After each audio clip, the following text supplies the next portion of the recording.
बिस्मिल्लाहिर्रहमानिर्रहीम। अस्सलाम वालेकुम नाज़रीन, मीरपुर इस्लामगढ़ खून सफ़ेद हो गया।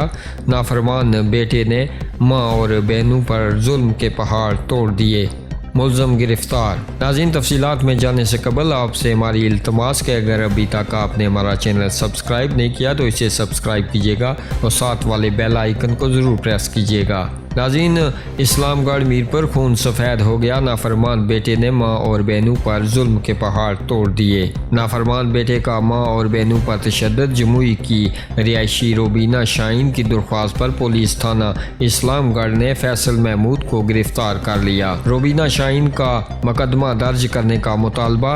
तफसीलात के मुताबिक जमुई के रिहायशी फैसल महमूद वल्द अल्ताफ़ हुसैन अपनी वालदा रोबीना शाहीन और बहनों को बात बात पर तशद्दुद का निशाना बनाता और इनसे बदतमीजी करता। रोबीना शाहीन ने अपने बेटे फैसल महमूद के खिलाफ पुलिस थाना इस्लामगढ़ में दरख्वास्त दायर कर दी। पुलिस थाना इस्लामगढ़ ने फैसल महमूद को गिरफ्तार तो कर लिया, ताहम फैसल महमूद पर FIR दर्ज न की जा सकी। रोबीना शाहीन ने अपने वालिद मोहम्मद इकबाल के हमरा प्रेस कॉन्फ्रेंस से खिताब करते हुए कहा कि नाफरमान और बदतमीज बेटे ने इन पर तशद्दुद किया, जिस पर इन्होंने पुलिस थाना इस्लामगढ़ को तहरीरी दरख्वास्त दी, जिस पर पुलिस ने इसे गिरफ्तार कर लिया, ताहम इसके खिलाफ FIR दर्ज नहीं की। इन्होंने अपने बेटे को आक भी कर दिया है। इन्होंने DIG मीरपुर और SSP मीरपुर से मुतालबा करते हुए कहा कि मुझे इंसाफ फराहम किया जाए और मेरे बेटे के खिलाफ FIR दर्ज की जाए।